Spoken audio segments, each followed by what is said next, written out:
lagi bersama saya Dia Desviarina, masih di Art and Creative Talk. Dan saya masih di Dharma Negara Alaya. Seperti segmen-segmen sebelumnya, saya akan ditemani oleh narasumber yang kece nih, luar biasa. Anak muda kreatif, kemudian sudah banyak sekali menghasilkan karya-karya yang tentunya menjadi inspirasi banyak orang. Film director, kemudian produser, dan juga content creator. Nah, siapa dia? Di sebelah saya sudah hadir Bli Rai Pendet. Om Swastiastu. Om Swastiastu. Wah, segar sekali nih auranya. Apa kabar? Baik, mudah-mudahan sehat terus. Oke, harus sehat terus ya, walaupun di masa pandemi masih banyak aktivitas. Iya, kita harus melakukan aktivitas biar nggak diem, biar bergerak badannya gitu. Wah, keren. Apa aja nih aktivitasnya selama beberapa bulan ini? Kayaknya sibuk banget. Ya tetap produksi sih, kita harus tetap bikin karya, bikin film. Ya maksudnya membuat kreativitas kita tetap tersalurkan kayak gitu sih. Oke, ini dia nih uniknya Kak Rai Pendet ya. Jadi meskipun di tengah pandemi, karyanya itu masih terus ada. Dan di Dharma Negara Alaya juga nanti akan diceritakan kira-kira karya apa ya yang akan segera diluncurkan. Nih, intip dulu nih. Kak Rai selama ini di DNA kayaknya banyak kolaborasi project. Ya lumayan banyak. Dulu awal-awalnya sering-sering pinjam lokasi di sini ya, karena maksudnya aksesnya gampang gitu. Maksudnya jalannya gede juga, parkirnya gampang gitu. Jadi sebenarnya sih gitu. Terus ternyata setelah kita sering kesini, maksudnya entah itu meeting ataupun bikin konten, ternyata banyak titik-titik spot yang bagus gitu. Pencahayaannya juga bagus di outdoornya, di indoornya juga kita bisa diakomodir dengan baik oleh gedung ini kayak gitu. Berarti kemarin itu sempat ada apa nih project bareng di di sini di DNA. Nah, gara-gara sering kesini kan ngumpul-ngumpul gitu, kayaknya bikin sesuatu di sini asik deh. Sebelumnya karena diminta oleh teman-teman yang di sini bikin screening dong, di sini ada gedung bioskopnya gitu, yang ini kan gedung bioskopnya. Betul. Ya, kalau bikin pakai karya lama gitu, maksudnya nggak sih dong gedungnya baru, masa karyanya lama kayak gitu. Jadi setelah mencari-cari ide, ngobrol-ngobrol dengan teman-teman, apa sih yang kira-kira bisa kita kerjakan atau kita eksekusi di sini untuk membuat teman-teman bangkit lagi. Maksudnya juga situasinya kan lagi down kemarin, maksudnya dengan pandemi, teman-teman banyak yang ngedrop. Dalam arti ngedrop tuh nggak bisa berkarya karena banyak halangan kayak gitu, nggak boleh ngumpul dan sebagainya. Ngobrol-ngobrol dengan Pak Hendar yuk bikin screening. Oke, kayaknya saya tawarin aja deh, saya bikin aja karya baru di sini tentang cerita, kan karena ini tempatnya baru. Terus orang-orang kan belum banyak yang tahu nih tentang apa yang bisa kita lakukan di DNA ini dan Negara Alaya ini ya. Jadi saya bikinin kayak series kayak gitu yang ngenalin kayak apa sih Dharma Negara Alaya itu dan apa yang bisa kita kerjakan di Dharma Negara Alaya. Oke, keren banget. Nanti jangan lupa ditonton ya Sobat Kreatif, ini masih dalam proses nih. Jadi itu bocorannya sedikit. Kak Rai bicara mengenai ini kan, Kak Rai ini masih muda, terus pengalamannya banyak banget. Untungnya masih muda. Masih muda beneran. Masih 28. Oke, siap. Ini kan kemarin juga secara khusus nih sekolah di luar kan. Itu apa sih yang mendasari Kak Rai juga untuk oke nih profesional di bidang ini nih, sampai kemudian memutuskan untuk saya harus sekolah keluar untuk menambah ilmu dan lain-lain. Sebenarnya sih bukan harus sekolah keluar ya, maksudnya sebelumnya memang saya menempuh pendidikan, maksudnya S1-nya di Sarjana Seni di ISI Yogyakarta di jurusan film juga. Setelah lulus di sana, maksudnya melihat juga dengan lingkungan dan apa, pengen cari wawasan yang lebih gitu loh, karena dunia audiovisual, dunia film itu kan sangat luas. Kompleks gitu banget ya. dan membutuhkan jaringan yang juga yang sangat luas. Kalau kita di sini aja kurang dapat informasi. Awalnya dulu informasi kan nggak sekencang sekarang, semudah sekarang. Betul. 10 tahun yang lalu itu kan. Akhirnya nanya ke teman-teman, akhirnya coba aja kuliah di luar. Dan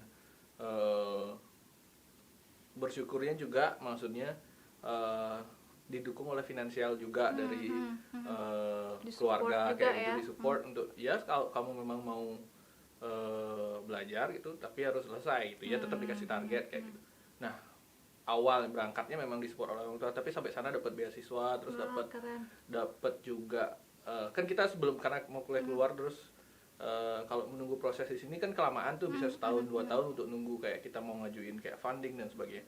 Kalau orang tua mampu, dicoba dulu, terus sampai sana ternyata pas saya ngajuin kayak ikut kompetisi dan sebagainya, malah kampusnya tempat saya kuliah akhirnya ngasih beasiswa langsung dari kampusnya kayak gitu. Keren banget. Jadi sobat kreatif itu dia ya, ternyata selagi kemudian ada kesempatan, kita juga mau berproses, hajar aja ya selagi masih muda. Jangan takut untuk sekolah keluar ya, keluar Bali ataupun keluar negeri. Nah, ini catatan juga. Ada nggak sih? Wajib sih nyoba tantangan kalau kalau ingin, maksudnya ingin punya teman yang lebih banyak gitu, intinya kan. Sederhananya begitu ya. Iya, sekolah tuh kan bukan cuma belajar, maksudnya belajar kalau sekarang ya nonton YouTube aja bisa sebenarnya. Bisa belajar kalau mau belajar, tapi kalau nyari teman kan mungkin nonton YouTube. Betul. Cari teman harus bergaul dengan lingkungan yang baru, ketemu dengan yang cocok, dan akhirnya sampai sekarang pun saya masih banyak kolaborasi dengan teman-teman yang kuliah di luar. Dan sejak saya kuliah di luar tuh banyak punya teman dari Middle East, Timur Tengah, terus dari Cina juga banyak teman-teman, terus dari Amerika Latin, jadi banyak punya teman-teman. Jadi kayak gitu yang sebelumnya kalau di Bali mungkin kalau kita bergaul juga dengan foreigner gitu, paling teman-teman kita pasti kebanyakan dari Amerika atau enggak dari Australia, segitu-segitu aja. Tapi ini akhirnya ketemu sama teman-teman yang punya pemikiran yang sangat berbeda, yang buat saya, wah ternyata kita ketinggalan jauh banget ya dari segi etos kerja kayak gitu. Dan akhirnya justru beradaptasi dari sana ya. Seberapa besar sebenarnya culture itu mempengaruhi nih dari karyanya Kak Rai sekarang? Sangat banyak ya, terutama kalau kita buat karya di dunia film itu kan membutuhkan teamwork. Itu bukan karya one man show kalau saya bilang ya, kayak itu bukan karya satu orang, itu karya tim, kayak kolaboratif banyak orang kayak gitu yang membutuhkan banyak pikiran, terus dijadikan satu, terus menghasilkan satu karya yang bagus kan kayak gitu. Nah, dengan saya, maksudnya kemarin itu terutama yang membuat saya sangat berubah itu saat saya dapat beasiswa terus harus produksi di Cina selama 6 bulan. Itu benar-benar di sana, maksudnya ketemu dengan, kan akhirnya produksinya kenal, dikasih satu asisten di situ untuk ngasih tahu kita, dan karena memang di sana bahasa Inggrisnya orangnya susah kayak gitu, akhirnya dapat kenal sama satu orang untuk jadi line produsernya kita, untuk ngurusin kita selama di situ, ngasih tahu apa dan sebagainya. Tapi ini anak ini, kita yang mahasiswa master, maksudnya mahasiswa S2, anak ini baru semester 3 S1 di jurusan film juga di sana, di Cina, orang Cina, dia dari Guangzhou gitu. Nah, tapi etos kerjanya itu nggak kayak orang kuliahan kayak gitu. Udah profesional banget gitu ya? Nggak profesional sih, siap apapun. Udah ready gitu ya? Udah ready, maksudnya dalam arti kayak misalnya kita cek lokasi di sini, kalau di dunia film kita cek lokasi, kita tes kamera kita pakai lensa apa dan sebagainya, cahaya datang dari mana, dan saat itu tiba-tiba hujan kayak gitu, gerimis lah, mau hujan nih kayak aduh gimana nih, oke tolong dong kamu alat-alat sekarang segera dibawa ke depan, terus kita langsung tunggu di parkiran. Di parkiran nanti tolong langsung panggilin taksi dan sebagainya. Oh ya siap. Nanti kalau kamu udah sampai depan, udah dapat taksi, telepon kita yang ada masih beresin beberapa alat ini. Dia lari ke depan, 5 menit kemudian udah dapat taksi. Kita langsung lari ke depan. Jadi kesigapan itu juga kesigapan penting ya. Itu kayak memang dia siap untuk bekerja dengan sungguh-sungguh kayak gitu misal. Itu satu contoh. Terus ada saat kita perjalanan mau nge-shot panda kayak gitu, karena itu di lokasinya di Chengdu namanya, daerah khusus panda kayak gitu.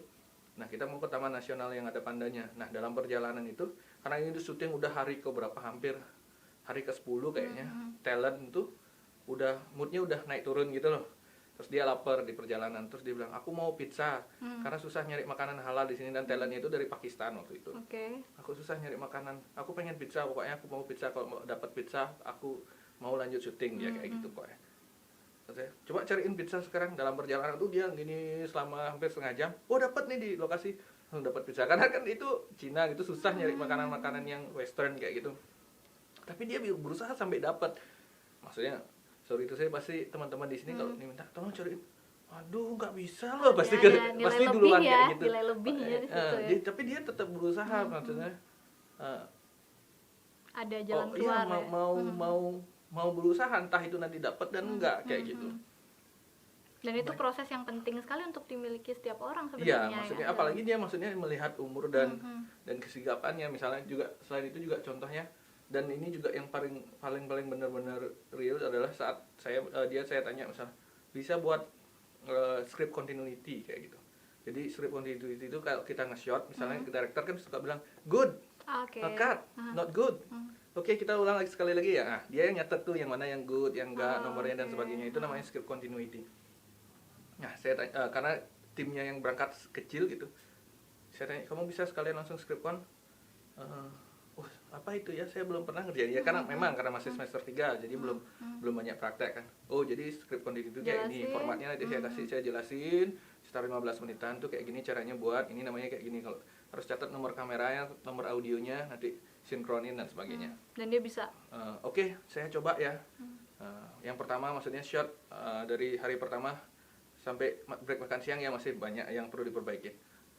Oh, ini perbaikan ya langsung bisa. Besoknya itu udah beres semuanya, nggak ada salah. Iya, maksudnya nilai itu yang harus benar-benar, apapun profesinya sebenarnya itu harus ya, tidak hanya di bidang ini aja gitu tapi ya. Secara karakter. Etos kerja karakter yang mau belajar dan pantang menyerah. Betul.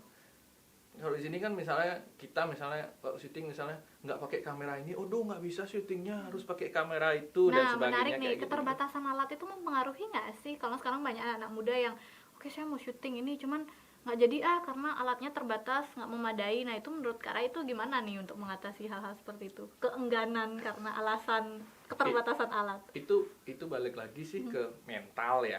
Itu mentalnya mau bikin karya atau mau pamer equipment kayak gitu kan.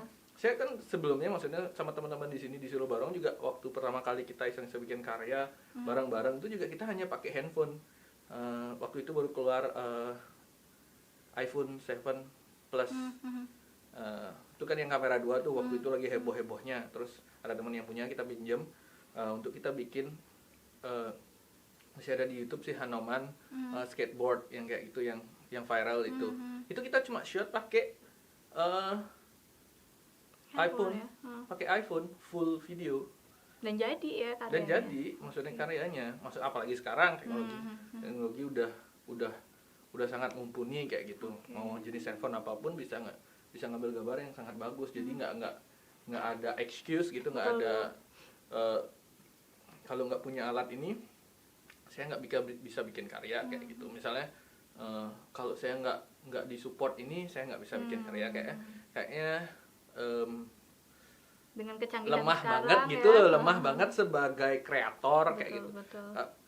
Jadi sebenarnya kan juga teman-teman yang harus karya itu atau hasil sebuah konten yang baik itu kan bukan dari alatnya, tapi dari mindset si kreator. Maksudnya dari idenya, dari idenya terus ditulis dengan baik, diobrolkan dulu, direvisi, difix, baru kita produksi. Bukan yang baru ide aja terus kita bikin, pasti karya itu mentah kayak itu belum matang. Meskipun alat memang menunjang dan itu adalah sering proses, pasti akan ini ya terus. Iya pasti. Ya, Karya cerita sedikit dong tentang Silur Barong nih. Ini kapan nih mulai saya mau buat memang benar-benar satu wadah deh gitu loh untuk mengakomodir nih. Sekarang kan banyak nih udah timnya ya, saya lihat udah banyak sekali.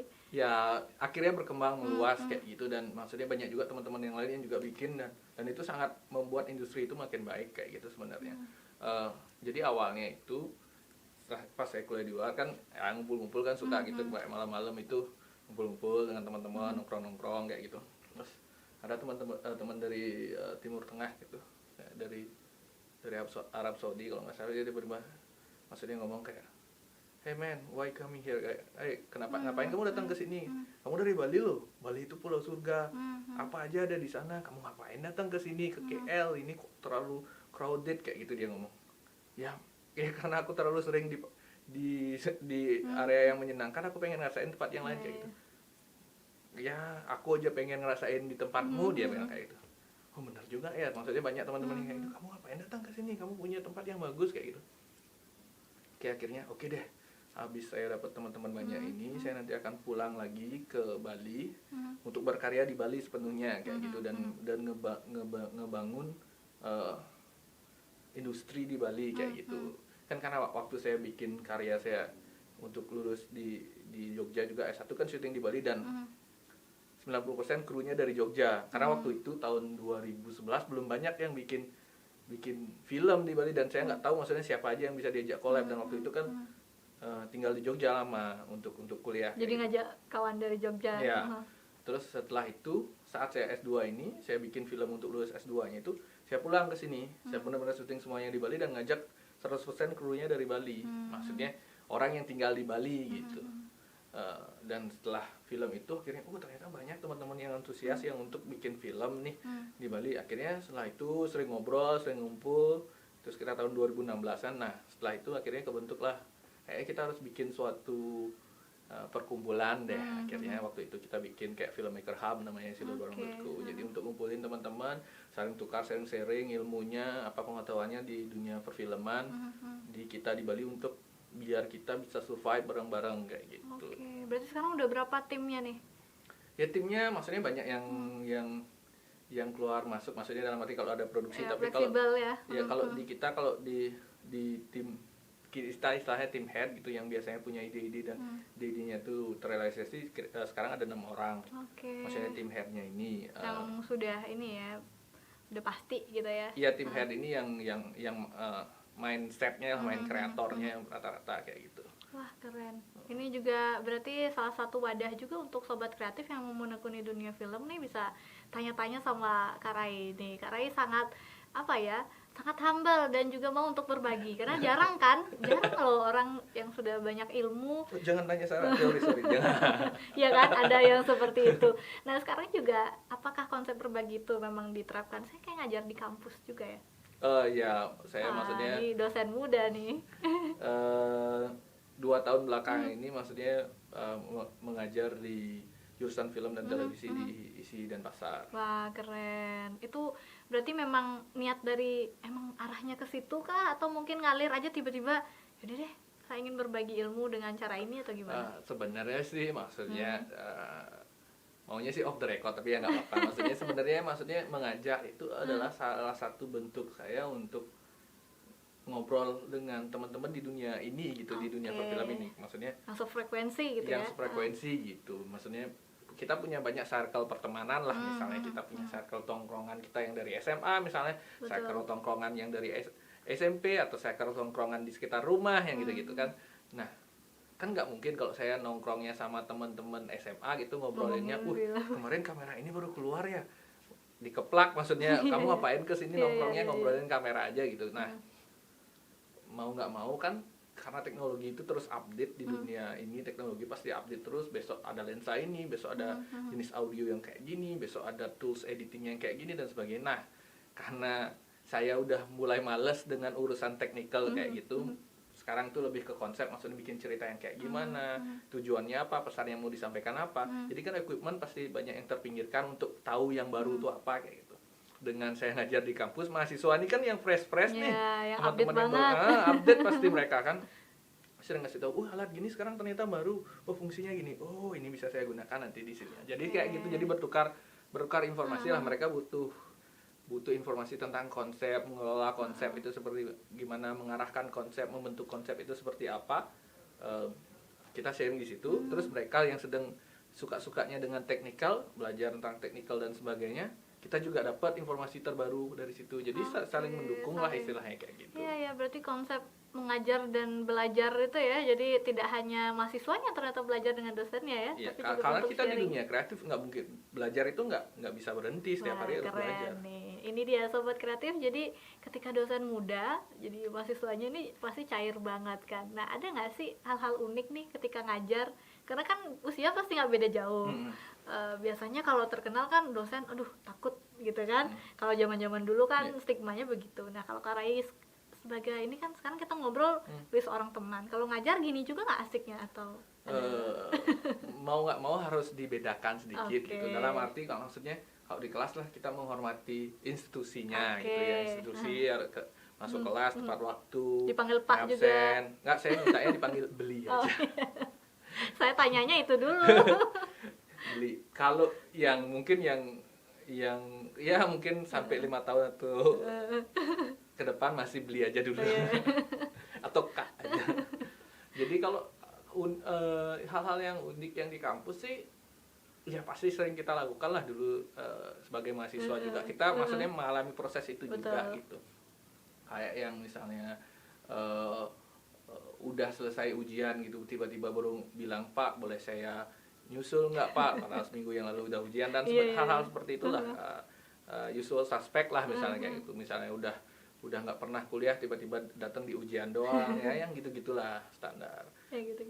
Tapi kalau saya teman-teman yang maksudnya mahasiswa yang kredibel gitu, yang terlihat antusias, itu pasti saya selalu ajak join di produksi, karena selain saya produksi tetap jalan kan, hampir di setiap produksi saya pasti melibatkan teman-teman mahasiswa yang memang pengen gitu. Jadi sekalian mereka juga bisa belajar ya. Ya, kayak gitu sih. Jadi kita selalu sampaikan kayak gitu. Karena kadang-kadang juga apa yang kita eksekusi di meja nggak bisa ya, ketika di lapangan bisa beda lagi ya, karena ya sangat jauh berbeda. Maksudnya nggak semua 1+1 sama dengan 2 di dunia nyata kayak gitu. Bisa jadi plannya seperti apa, di lokasi juga harus ada satu hal yang berubah kan ya. Kayak gitu. Ya Sobat Kreatif, itu dia perbincangan kita dengan sosok Rai Pendet nih ya. Sebenarnya masih banyak sekali yang harus kita bahas, tapi ini sisa 5 menit terakhir nih Kak Rai. Kak Rai mungkin sebagai ini kan katakanlah konten creator nih juga kan, ada nggak sih tantangan-tantangan baru di zaman digital seperti sekarang ini gitu, untuk membuat sebuah ide atau garapan, kemudian setelah dipublish itu kan hak cipta itu penting ya.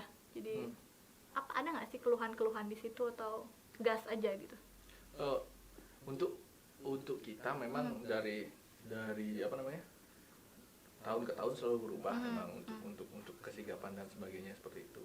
Jadi, tapi pertama maksudnya ya sekarang di masa ini kan sedang pandemi gitu, kreativitas kita berkarya ya jangan sampai tumpul kayak gitu.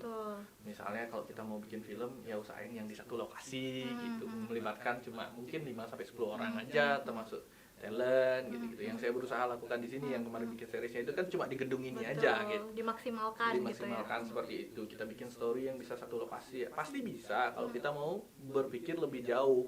Apa yang bisa kita kerjakan, nggak harus selalu kita ngeblok jalan dan sebagainya untuk bikin syuting yang kelihatan wah dan sebagainya. Seperti itu sih. Kita harus sebagai orang kreatif, kita harus mampu mendorong diri kita untuk berpikir lebih jauh kayak gitu, apa yang bisa kita lakukan dengan satu hal kayak gitu.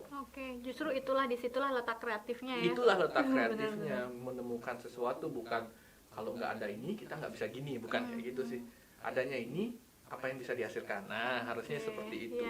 Itu baru kreatif. Kreator yang fleksibel ya, bisa beradaptasi di segala kondisi meskipun di tengah pandemi. Kemudian apapun profesinya, termasuk filmmaker gitu ya. Jadi memang betul-betul harus bisa beradaptasi, melahirkan karya sesuai dengan situasi saat ini gitu ya.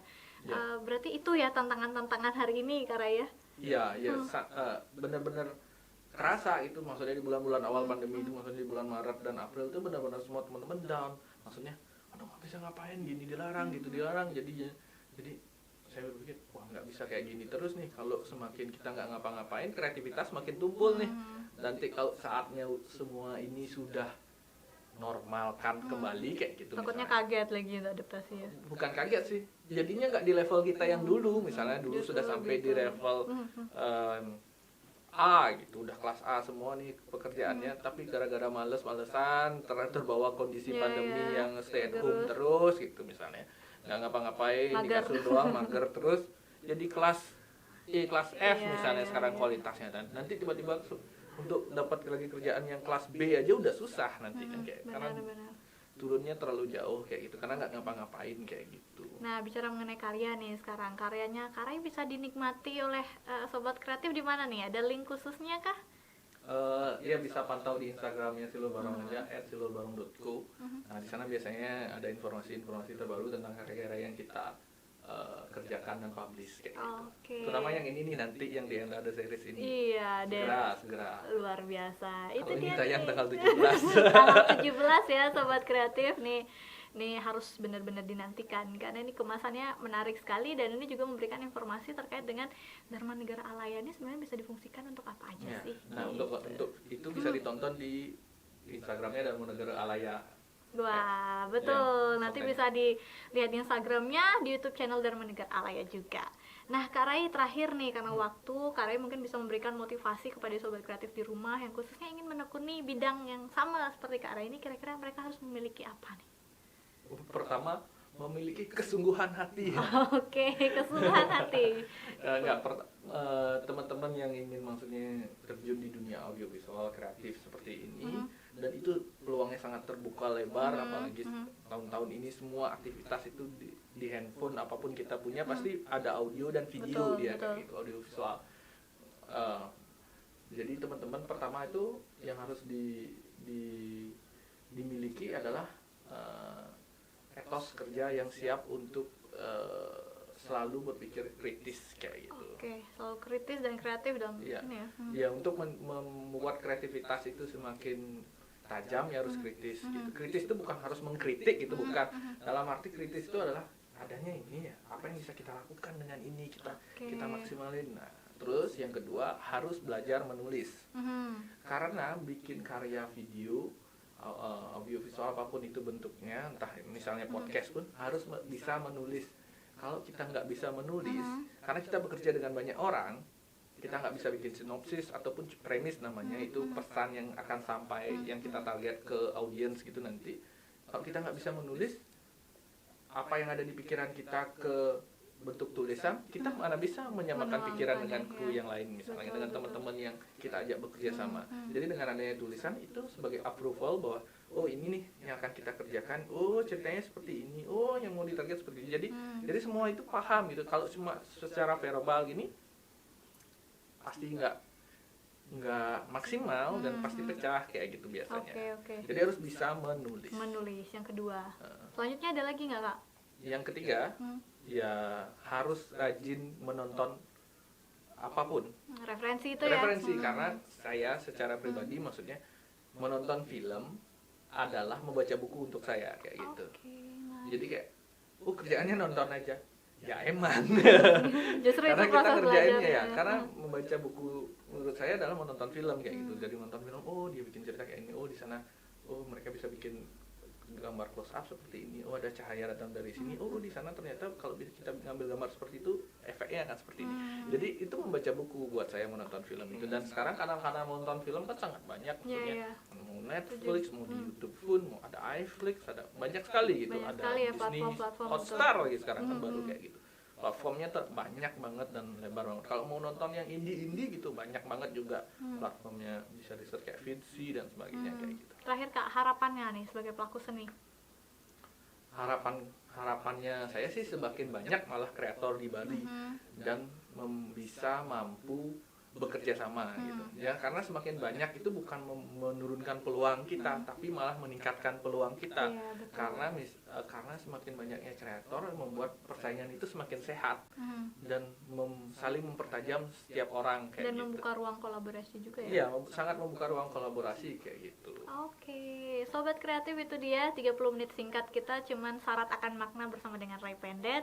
Saya yakin sobat kreatif juga banyak sekali mendapatkan inspirasi dari obrolan singkat ini, dan semoga juga untuk kawan-kawan yang ingin menekuni dunia ini juga bisa nih mencuri-curi ilmunya, karena kesempatan ini langka ya. Jadi kita todong Kak Ray untuk sharing sobat-sobat kreatif. Nah, sebelum kita akhiri, kita mau selfie dulu nih Kak. Jadi wajib gitu ya? Iya, ada sesi selfie-nya. Walaupun udah sering ketemu nih sama Kak Ray ya. Oke, kita selfie dulu. 1, 2. Oke, terima kasih Kak Ray investasi waktunya hari ini. Terima kasih banyak sobat kreatif. Itu dia perbincangan kita bersama